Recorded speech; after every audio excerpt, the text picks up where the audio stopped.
Hello and welcome back to FrogClan. Today I'm picking up right where we're leaving off here. Last time we had quite a few cats get hurt and sick. A few cats unfortunately died on patrol. But we did get a new queen with quite a few kits with quite a few traits into the clan. So, unfortunately, I do think a lot of mates that we made last episode have been split up in some capacity. But we do have a few new couples that we made last time. So we're going to go ahead and we'll jump right into a time skip. Okay, so for the good news first, Brightorn thinks that she'll have a large litter. Sneezebud, however, couldn't survive the injury they sustained trying to save a cat from the pond. Dustapple announces that they're expecting kids and will be moving into the nursery in preparation for that. I wonder who the parent of those kids are.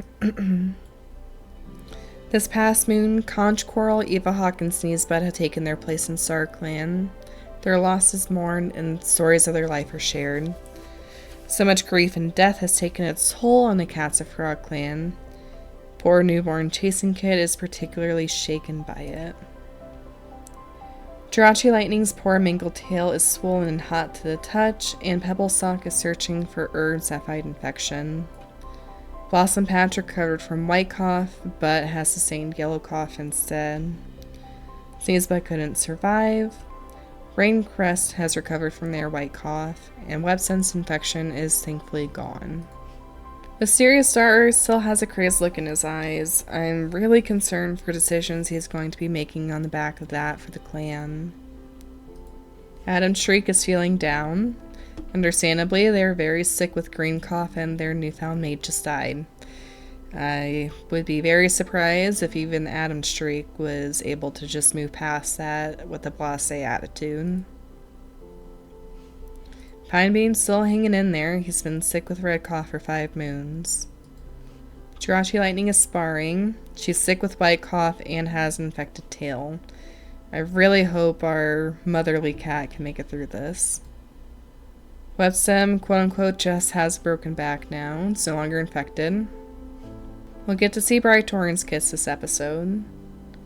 Lizard Sky wants to get to know Dustapple better. They are both newcomers to the clan and now queens, so it's very understandable that they'd be probably bonding over that fact. Crackle is actually feeling happy right now. So Blossom Patch has yellow cough. I don't know where that falls in severity of spectrum of coughs. I know that white cough is probably the best. Green cough is probably the most famous for being potentially deadly. Red cough seems to be the most severe, so I imagine following that spectrum, yellow is somewhere between white and green, but I don't honestly know. Here's our little kits from Lizard Sky grown up a bit more.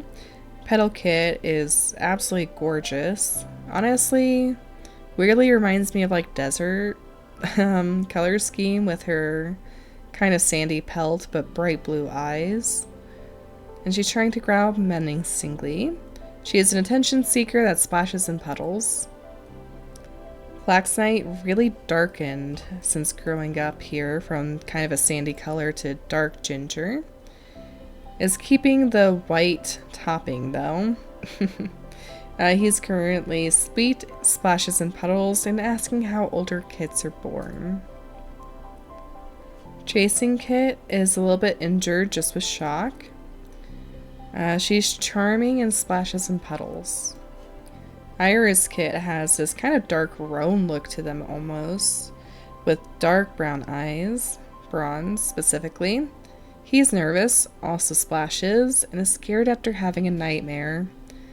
Honestly, for such a young kit, the nightmare probably is whatever's been happening around camp right now. Lagoon Kit is a very pretty mackerel gray with some white socks and a white stripe. He turned out to be impulsive and is a careful listener. Lizard Sky seems like she's got her hands full of cats there. We will go ahead and jump into patrols, I think. I'm getting very nervous with our luck last time, But Murklaw does manage to sun himself and gather some cobwebs in the lane. Come on, Pebblestock, get us something good. We just gathered some moss, so nothing great, but a necessary task all the same. Especially since we actually don't have apprentices to help out with that. Sniphusk takes a patrol out hunting. We are strolling leisurely along, careful to avoid the chilly spray of the waves. One cat raises their tail, signaling the others to be still. We scented ground squirrels. It only takes one squirrel spotting ring crest to raise the alarm before they've all vanished. Though the others made a few catches before they scattered, they didn't get nearly what they would have otherwise. That's a new prompt, at least for me. We find some more rogues on our territory, and Shining Leaf demands they leave. Intimidated by Shining Leaf's confidence and the number of cats we have, the rogues give in leave. Our patrol stumbles across a large dog wandering in the middle of the clan's territory. I think this is our best bet to get it away. If it's on the edge of the territory, I would have passed, but in the middle, somebody could get hurt. With so many cats all working as one, the dog started to get beaten back. But just as the tide of the fight seems about to turn, one lucky strike hits Blitzow's shadow and those vicious jaws take them to StarClan. I'm just never going to give cats mates anymore because something immediately happens to them. I'm so sorry, Blitzow's shadow. I genuinely thought that was going to be the safest thing to do than risk a cat getting a broken bone or dying from a event time skip over the moon. Nothing else very exciting, just a badger on somebody else's territory. We're in a really rough patch here. This winter has been very unforgiving. Okay, moving into Moons 107. Brighthorn had a litter of 3 kits with Murklaw, so definitely not a small litter, but not huge either. Adam Shriek is not able to survive Green Cough. The Sapple thinks that they'll have a small litter. In this past moon, Blitzow's Shadow and Adam Shriek have taken their place in StarClan. We're in a really rough patch right now with losses. With Siriusar, we'll always feel their grief, but time has softened it, at least a little, and with Siriusar's recovered from their shock. Jirachi Lightning's tail is swollen and hot, and we're still searching for herbs to fight infection. Jirachi Lightning's white cough is gone. Twilight Glide's joint pain is gone, and they're no longer in shock. But then immediately it comes back and is worse than usual, so they're not able to get up out of their nest. Skysock is no longer in shock, and Chasing Kid is no longer in shock. Iris Kid isn't bothered by being deaf, though the clan seems to want to comfort them when everyone finds out that's why learning to talk has been hard. Okay, so Lizard Sky's kits have been really full of their own challenges when it comes to physical abilities, it seems. But at least for this clan, that means that they get extra traits. So Iris Kid already has something on their ears. So we'll roll and see if they get something on their eyes, maybe, to help compensate for that loss of hearing. Okay, they get adaptable vision on their eyes, fittingly enough. Okay, so not great. Again, for this clan though, it could have been worse. And here's our new additions to the clan. We have Revile Kit, Fleet Kit, and Jellyfish Kit. They're all females. Revile Kit is a smoke pelt with blue eyes, polite. Fleet Kit is a tabby pelt, blue eyes, gray tabby, troublesome. So it looks like she takes after her mother. And Jellyfish Kit is a slightly less blue-gray tabby pelt with blue eyes, also troublesome. So I'm curious to see how much Jellyfish and Fleet Kit resemble each other. They seem very close in appearances anyway. So Murklaw has these traits here. Bright Torrent has these, so they've got a pretty good chance of having some sort of trait. Okay, so they have a choice between a narrow head, regular ears, regular eyes, venomous or regular teeth, muscular or regular body, aquatic or single tail, and then thumbed or tiny paws. I did get a comment that was kind of bothered that I called them thumbed. I call them thumbed because that's what the actual challenge calls them, and also because I'm picturing this as an opposable thumb and not just extra toes, so I'm sorry if that bothers you. I'm not going to change the name for right now though. But what I am going to do is roll and see what traits these cats get to keep. Weavile Kit actually gets a random mutation as well, so I'll put that on their ears/eyes. Oh man, it's bad. So Weavile Kit is blind or has sightless eyes. So she rolled for an extra mutation, but it was a bad mutation to have. So in the end, Weavile Kit has narrow head, sightless eyes, a muscular body, aquatic tail, and tiny paws. A pretty good mixture of the parents there, really. Okay, so let's go ahead and see about Fleet Kit. Okay, Fleet Kit rolled really badly. She did not get any additional mutations, and the only traits she kept were the ones that were 50-50 between the parents, aka the ones she was guaranteed to get, and she got a single tail and thumb paws out of it. Okay, Jellyfish Kit did a little bit better. She has a narrow head, muscular body, single tail, and tiny paws. So we got some very good little additions to the clan there, which, after all the tragedy that we've been experiencing, I think we needed.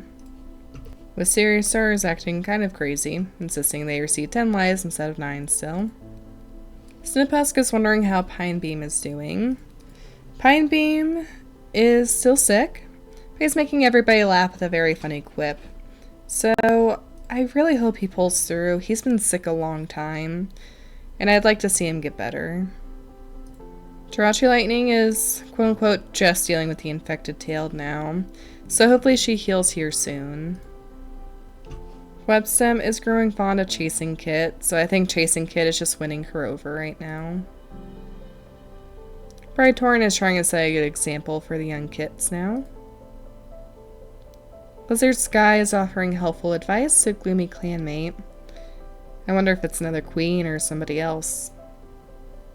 Dust Apple is sad they couldn't spend more time with Blitzo's shadow, so it may well be Dust Apple that they're trying to comfort. Imagine Dust Apple is trying to feel a sense of belonging to the clan, especially since she's expecting, and seeing all the death and tragedy is probably kind of jarring, especially since she does have a tragic backstory of some sort. Twilight Glide is wishing Petal Kit would play more quietly. She's having constant joint pain, so I'm sure she's just getting irritated from the pain. Weed Crackle is pretending to be a captured warrior for Lagoon Kit's gains. Shining Leaf is carefully curating their appearance to be dazzling, but not too dazzling. I think shining is kind of a good suffix for this cat. He's very charismatic and definitely has that sort of vanity that comes with that in this game.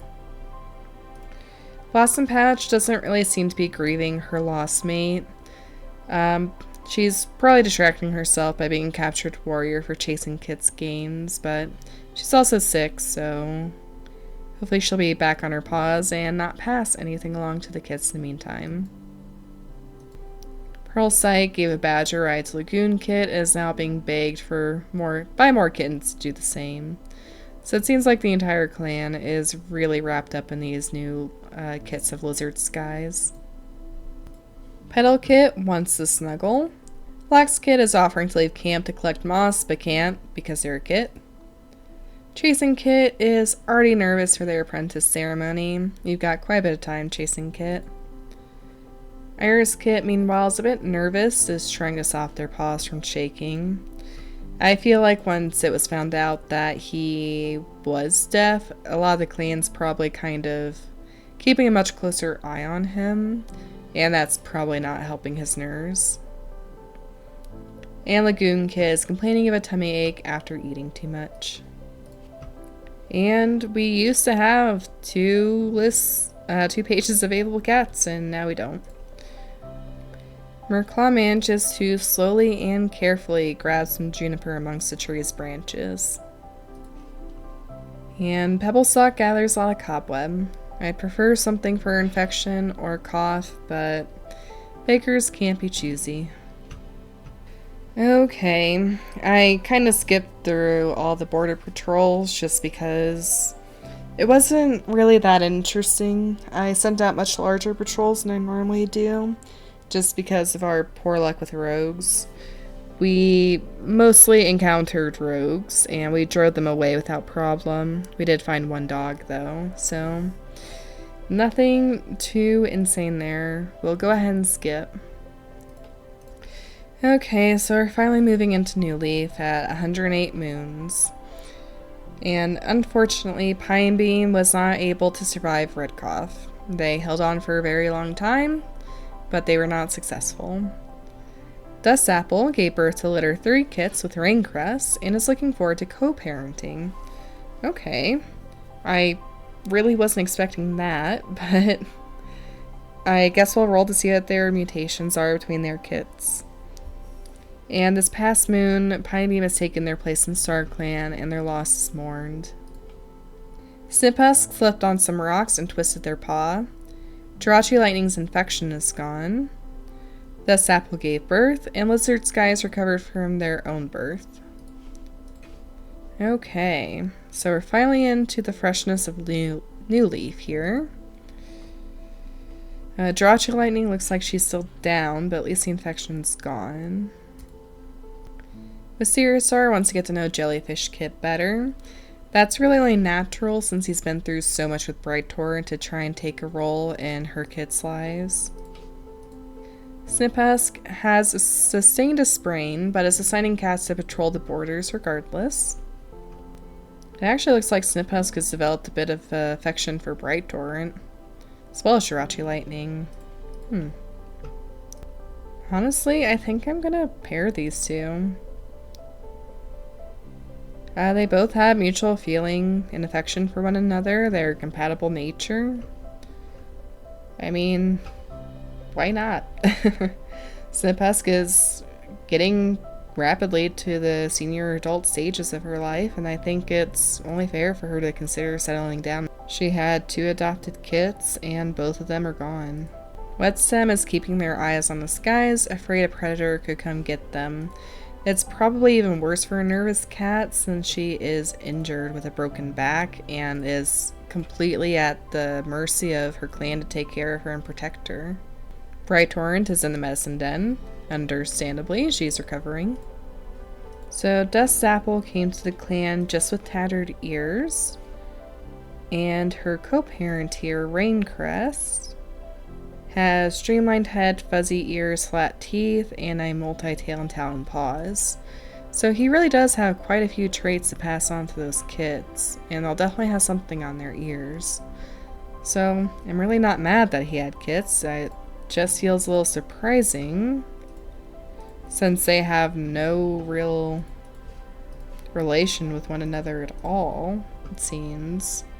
None at all, so of all the possible parents, I was not expecting Raincrest at all. And they even have like an antagonistic nature with one another, so I'm just very surprised. Skystalk is teaching the kids about morals until they fall asleep. Weed Crackle is in awe of Mysteriousaur's leadership. Of all the cats to be in awe of Partial Madman, I guess Weed Crackle, who's got some insecurity and naivete, is probably the cat for it. Even Rowan Ripple is being caught up in the kids' games, begrudgingly allowing them to play with her tail. Pearlsight is being unusually tame today. Chasing Kid is excited for their apprentice ceremony. There's excitement, but either way, can't wait apparently. So here's Weavile Kit, grown up a little bit more. Bright blue eyes, very pretty little cat. Very faint, darker smoke patterning to her black pelt. Fleet Kit has darker blue eyes. She's impulsive and a careful listener, is asking for forgiveness and not permission. Jellyfish Kit, meanwhile, is troublesome but quick to help. She's being extra fluffy today. So here's one of Dust Apple's kits. It was randomized to Gold Kit, but looking at her, I'm not sure I like that name. She's a torty female with, looks like actually heterochromidia, hazel and heather blue eyes. She's noisy. She's got some very interesting marks here. That looks like the base of her pelt is kind of whirly in nature. Speaking of whirl, we have a Whirl Kit. A newborn female with hazel eyes, a tortoiseshell pelt. It seems to pretty much take after her mother more so than anything, and is daring.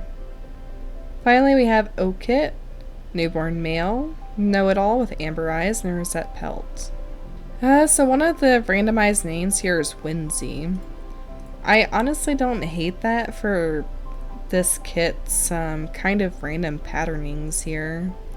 Whimsy feels like a very good name for the different colors here.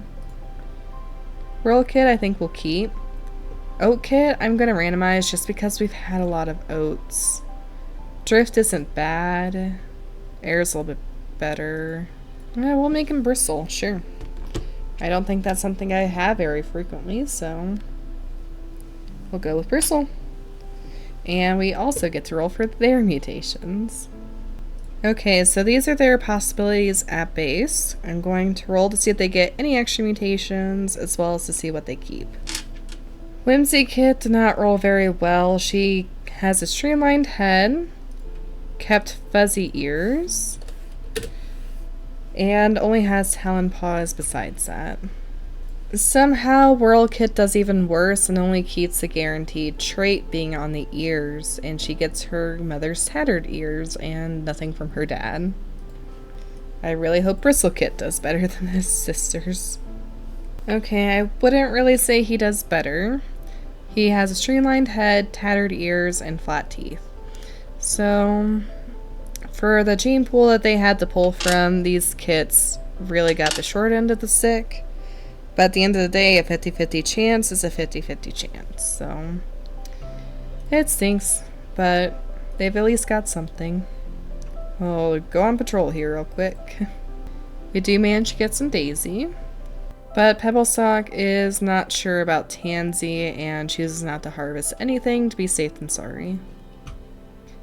As Rowan, Ripple, and Pearlsight wander aimlessly towards the sparring area for a training session, Pearlsight stops Rowan and Ripple and asks for their advice with something. As Rowan and Ripple nods along sympathetically, Pearlsight describes the recent stupid decision they made. They're not looking to be absolved, but they ask Rowan and Ripple what they'd do in Pearlsight's place in order to fix it. Rowan and Ripple feels a lot of pride to be the cat Pearlsight chooses to confide in. But at least we've got one couple doing something good. Looks like they're slowly but surely increasing their relationship. As our patrol is checking the border lines, we notice an OggClan scent has strayed into our territory. We follow a scent to an OggClan cat taking refuge up a tree. The cat yowls a warning, and our patrol scatters when they hear the cry. A large dog jumps to the patrol, catching Twilight Glide, but thankfully only entering them before Twilight Glide tears himself and sprints free. Twilight Glide got a torn pelt. Definitely could have been worse. We'll take that. Weed Crackle finds an abandoned kit whose parents are nowhere to be found. We rush the kit back to camp where it's nursed to health and promise a place here. Maple Kit. Let's see. Oh. So little Maple Kit is a young female with emerald eyes. She's bossy but quick to make peace. She was born with a paralyzed back legs, looks like. I will go ahead and roll for her. So she's gonna have 2 traits, one from the roll and one from being born with a condition, basically. Okay, so little Maple Kit here, who is absolutely adorable, has a glider body, which I feel kind of bad for because I'm sure that makes it harder to move around even more. And then huge paws. So that's really about it there. We've had quite a boom of kittens, all at least with some traits, so as we're getting closer to that 6th moon away from disaster mark, that's going to be even more important. But that's all time I have time for today. So until next time, stay safe and happy. I'll see you then, and bye.